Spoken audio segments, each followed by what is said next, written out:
Sir, now I go to my next point. What is the general tenure of most of the amending bills? Interestingly, after 1956, we had the amending bill of 1969. There were two bills in 1964. The general tenure of the bill was known, whether it was restricting the corporate sector or it was liberal or forward purpose. But this particular bill is a little different in the sense that after the present government came to power, it announced policies which were very liberal to the corporate sector. Liberal does not mean that they can break the laws. Liberal means that the government lays down the framework of the industrial policy, and within the framework of that policy, government wants to give the corporate sector a little leeway to operate.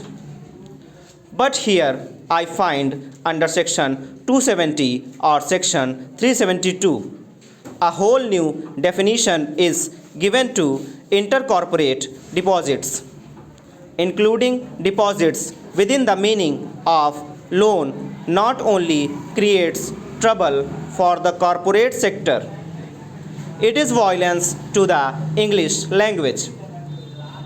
By no stretch of imagination can a deposit be termed a loan.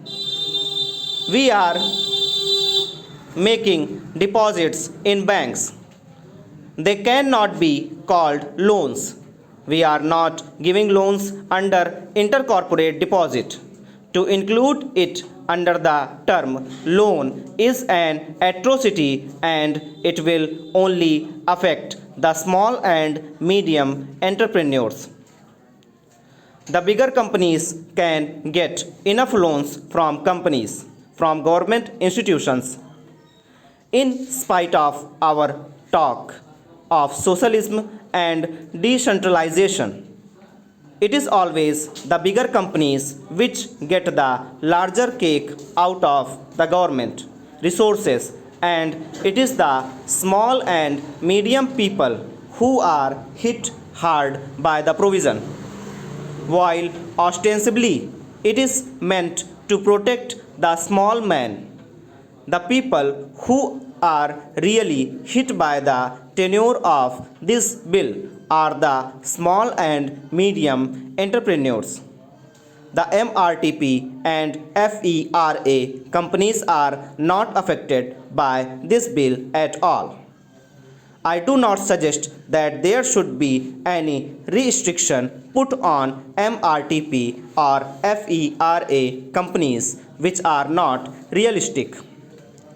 What I submit is, in the scheme of things, the industrial policy resolution from the time of Jawaharlal Nehru, which government still professes is a relevant document. I feel in terms of fulfilling those objectives, there should be restrictions only on MRTP and FERA companies. Small and medium-sized companies should be outside the orbit of most of these restrictions. Only then will the company law be effective.